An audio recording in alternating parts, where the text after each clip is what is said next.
थोड़ी देर पहले ये माइक गिरा था, अब मैं गिरूंगा। मैं हरियाणा से आता हूँ, हरियाणा रोहतक से हूँ, ऊना में रहता हूँ। तो मैं आया तो मेरे को सबसे अच्छी चीज लगी वो कोने में रखा हुआ लठ। तो आपको लठ देख के एक बार तालियां बजा दीजिए। वो मुझे समझ नहीं आया कि वो लठ क्यों रखा है आपने। मुझे लगता है कोई कवि ढंग से कविता नहीं पढ़ेगा तो उसको उसका प्रयोग हो सकता है। हाँ, अंकल जी तो खुद कल आए हैं, प्रणाम करता हूँ आपको। आप लट जा सकते हैं सर। और आपकी टोपी देख के मुझे समझ में नहीं आया कि इस पूरे हॉल में एक आदमी ने टोपी पहनी है। आपको किसी ने पहना दी क्या? ये वर्षा दिल्ली से आया है, ये बात से पहन के आए हैं। अच्छा, मेरे टोपी पहना दी। खैर आप मस्ती में रहिए, आप ऐसे गुमसुम से बैठे हैं काफी देर से। एक बार हंसिए, हंस के ठहाके लगाइए, तालियां बजाइए। गुमसुम तो आप लग रहे हैं।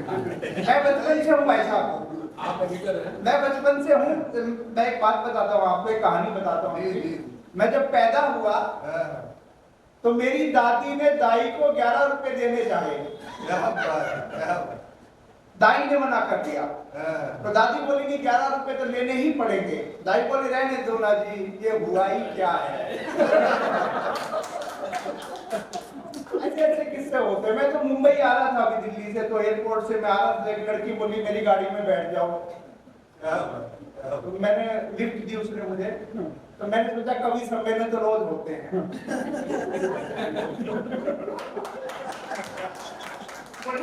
वो लड़की ऐसा मुझे घर ले गई। बहुत अच्छे।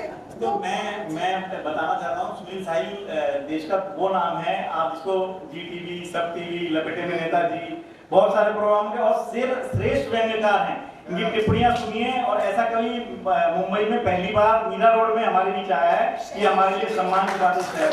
अब तो 2000 तो ध्यान से टिप्पणियां सुनिए, तो टिप्पणियां आपको ऐसी टिप्पणी की देश का कोई व्यंग्यकार नहीं कह सकता, ये मेरा दावा है। धन्यवाद देव भाई, बड़े प्यारे व्यक्ति हैं।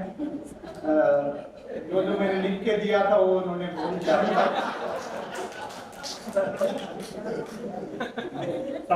तो मैं पैसा पता चल गया मेरे बारे में। तो मैं बता रहा था कि मैं लड़की मुझे घर ले गई। अब लड़की घर ले गई, तुम्हें बीच में आने की क्या मैं भूल गया क्यों ले गई। ऐसा है कि जब लड़की किसी को ले जाती है तो दूसरे को जलन होती है, वो बीच में आता है। तो भाई साहब लड़की घर ले गई और घर ले जाके बोली कपड़े उतारो। मैंने उतार दिए। अंदर गई, एक छोटे से बच्चे को लेकर आई, बोली बेटे बोर्नवीटा पिया करो नहीं तो अंकल जी जैसे हो जाओ। मैं अपने गांव चला गया, हरियाणा से हूं मैं, गांव चला गया तो एक ताऊ ने मुझे देखा ऊपर से नीचे तक। बोला बेटा क्या खाया करे? अब मैंने सोचा छोटी मोटी चीज का क्या नाम दूं? मैंने कहा मैं देसी घी खाता हूँ। उसने फिर मुझे गौर से देखा, बोला बेटा खाता रही हो, छोड़ देगा तो क्या होगा। यहाँ मुंबई में एक शॉपिंग मॉल में घूम रहा था, तो एक लिफ्ट में मुझे ऊपर जाना था।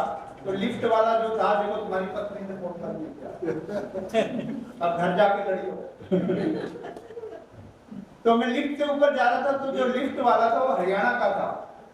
तो लोग मुझे गौर से बहुत देखते हैं, तो उसने भी मुझे गौर से देखा। मैंने उससे पूछा, आप लिफ्ट में जाते हैं तो पूछते हैं ऊपर जा रही है क्या नीचे आ रही है? तो मैंने उससे पूछ लिया कि ऊपर जा रही है क्या? उसने मुझे घूर के देखा, बोला इतनी ऊपर भी ना जा रही जितनी तुझे जल्दी है। खुल के हंसिया, खुल के ताने को जाइए। मैं तो गोवा चला गया। गोवा में वो टैटू वैटू बनाते हैं ना, ये बोल रहे थे, मैंने बोला टैटू बनवा लो। बोला घर में भी टैटू बना रखा है।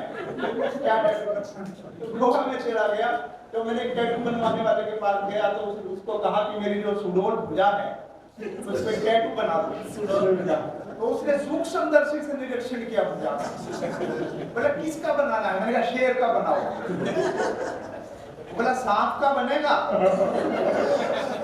वो भी लेटा हुआ सांप, फल उठाने की जगह। ये हमारे प्रज्ञा जी हैं, बहुत पुरानी मित्र हैं, बहुत अच्छी शायरा हैं, दुबई में भी गई हैं पीछे। ये मुझे कह रही थी कि साहिल जी गीत लिखा करो। मैंने अभी भी लिखा बैठ के कि मेरे बदन में ढूंढो मुझको प्रियतम। ऐसे लिखते हैं, कोई मतलब नहीं होता। मेरे बदन में ढूंढो मुझको है प्रियतम, अगली को मैं मिला ही नहीं। ढूंढ ले। ऐसे गीत लिखने के लिए बोलते हैं। मैं तो बड़ा मोहब्बत का आदमी हूँ बहुत। मैं दूसरी शादी करने की सोच रहा हूँ आजकल। अरे क्या क्योंकि पहली शादी की करने की उम्र निकल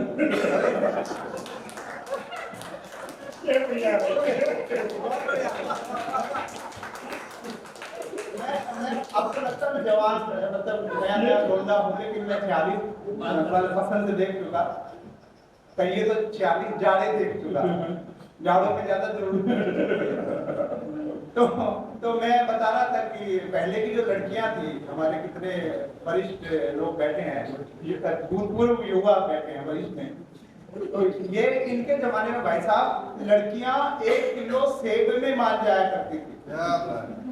इनके जमाने में लड़कियां 1 किलो सेब में मान जाया करती थी, आजकल की एप्पल मांगती है। बढ़िया समझ में आया। मैं तो एक लड़की को झील पे घुमा रहा था हरियाणा में, तो ये भाई साहब आ गए अपनी वाली को लेके, अपनी भैंस घुमा रहे थे। भैंस 4 टांगों वाली ही थी,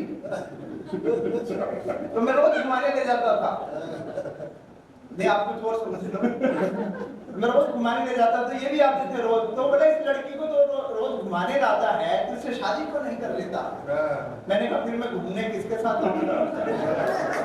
ये बढ़िया एक ने बताया को भी रहेंगे भाई। मेरी शादी क्यों नहीं, वो बता रहा था। मैं तो प्रज्ञा जी एक लड़की के पिताजी के पास हाथ मांगने चला गया। बड़ी अमीर घर की लड़की थी। तो उसके पिताजी ने पूछा तुम्हारे पास घर बार है क्या? मैंने कहा नहीं है, भगवान देगा। बोले गाड़ी कार है? मैंने कहा नहीं है, भगवान देगा। बोले कुछ सोना चांदी जवाहरात? मैंने कहा नहीं है, भगवान देगा। Bank balance? मैंने कहा भगवान देगा। तो उसको मैं पसंद आ गया। अब मैं भी हैरान, लड़की भी हैरान। लड़की ने लड़की के पिताजी से पूछा कि आपको इसमें क्या खास बात लगी? वो बोला लड़के में मुझे खास बात ये लगी कि वो मुझे भगवान समझता है। नहीं श्रोता आ रहे हैं, आपका स्वागत है, सब कवियों का स्वागत है।